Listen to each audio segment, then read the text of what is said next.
Hi real estate friends, we're here today, HaydenHill, to give you a update on the inventory and sale prices of homes at different price points.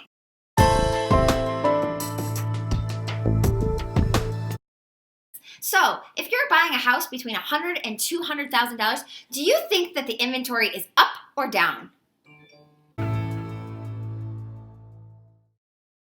You are correct. Inventory between $100,000 and $200,000 of houses is down right now. If you're looking for a home between $100,000 and $200,000, then inventory is declining in that area, and also the price, the average sale price was around $160,000 in 2018, and it has declined currently.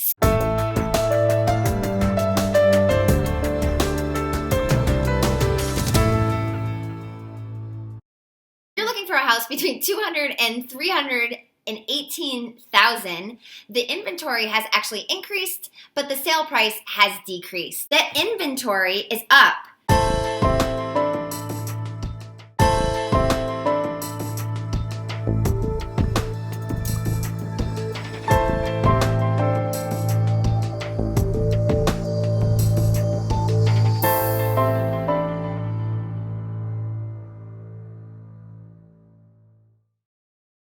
And if you are looking for a house between $320,000 and above, then the inventory has increased, and the sale price has decreased from $450,000 on average to $430,000 on average. If the interest rates stay low, then we're still good, but if they go up, then we need to all panic. Don't panic. What? Why would you say something like that, Tanya? Residential houses we're talking here. We're not talking condominiums, Yuki. We're going to have a big situation, because if prices are declining, and when you're buying a house above $320,000, and the average house price that is selling above $320,000 is houses that are at approximately $450,000. But now the houses that are at $450,000, that average has declined to $430,000. So if you have a $600,000 house or you have a $700,000 house, you're probably going to be asked by your agent to price that house a little bit lower just so you can compete, because there's more inventory. So there's more competition, there are more choices and opportunities for buyers.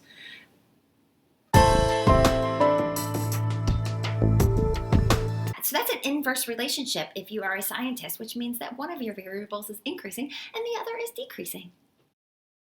Points. Now, what I'm also thinking, the one stat that we didn't look at, and we'll go ahead and make sure that we talk about this again next week when we come back and do another market update. The one stat that we did mention is how long these properties are staying on the market. So it's my belief that properties are also on the market for a longer time than they have been in the past. I mean, before you could sell a property in 3 days and have like 8 multiple bids, that still happens, but that's only after you drop the price lower than what you would expect. Then you get all the multiple bids and they push the price for you. We like realistic expectations around here. Oh, look at Yuki hiding in my pit. Let's talk about that. So I think that Yuki just got really sad because he realized that the inventory is up and prices are down. That sounds... Yeah. Oh, you know what I did read is that for luxury homes, that sales prices are down, and that they're not buying as many luxury homes, but that the people that are buying like $200,000 to $300,000, that those are still going pretty quickly. Yeah, that was a national average too, but it's definitely true in Washtenaw County. That I think that you just mentioned that with the properties that were above $300,000. Hi, Yuki. Hi, Tanya. With the properties that are above $300,000, it looks like we have a big situation of, I mean, if inventory... Oh, no. The feds control the interest rates, and they sell loans to regular banks and mortgage brokers. So if the Federal Reserve decides to increase the interest rates, what's going to happen is the banks and the mortgage brokers are going to have to sell you your loan at a higher price because they had to pay a higher price to the Federal Reserve. Then the mortgage brokers and the banks have to give the loan to the consumer, me and you and everyone else, at a higher rate.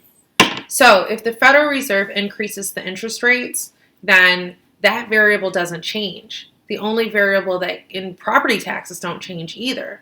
So if that happens and they increase the rates, the only variable that can change is a sales price. So when interest rates go up, sale prices go down. Which is also an inverse relationship. When one variable increases, the other one decreases. So now we're going to discuss what's happening in the condominium market, because the condominium market is a little bit different than the residential market. The condominium market, the prices don't increase as fast, but they decrease faster. Okay, so when prices are rising in the condominium market, they don't increase as fast. And when prices are declining in the market, they decline faster than they would if they were residential properties. Last year, if I was shopping for a condo between $100,000 and $200,000, I probably would have stopped at a condominium that was about $180,000 because that was the average sales price. But what's happened between last year and this year, that same condo that would have sold at $180,000 in April, that same condo would have sold at about $150,000. And then there was an increase in the prices from April until now. So that same condominium that last year would have sold for $180,000 is now selling at $165,000. So that's still a decrease in prices from last year to this year.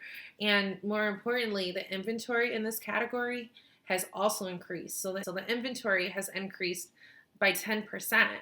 So that means that if I'm buying a condo between $100,000 and $200,000 today, there's more options for me to look at, but the prices aren't as high anymore. No, but this really, I think what you're saying is that last year you were probably thinking about selling, and then you decided to wait, because you're always deciding to wait.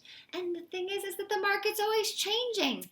Because it's tough. Like what? This is tough information that we're giving you, because no one likes to hear that anything's decreasing. But I think the moral of this week's market update is don't wait. So I think the moral of this week's market update is take action. People want to make an informed buying decision. They don't want to make a mistake. So when you don't want to doubt it, we're all about it.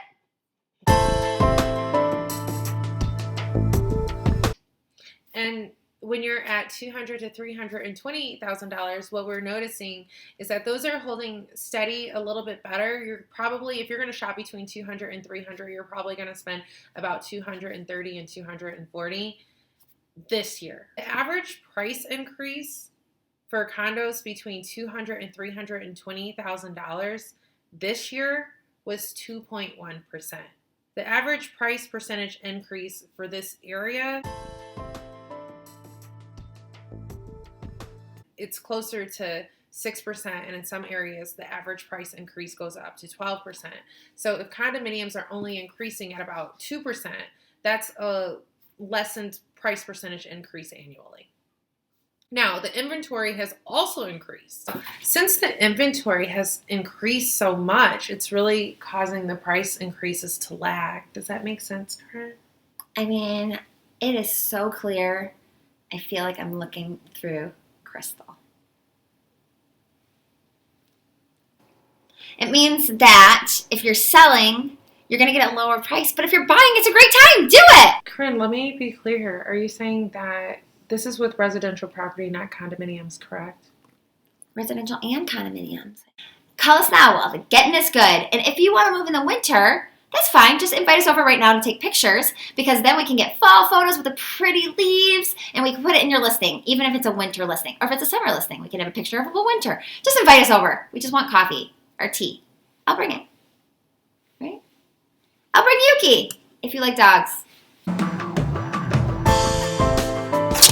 Look. Oh, you're so cute. Hi, Yukes, look here. Ah, what a good girl. What a good girl.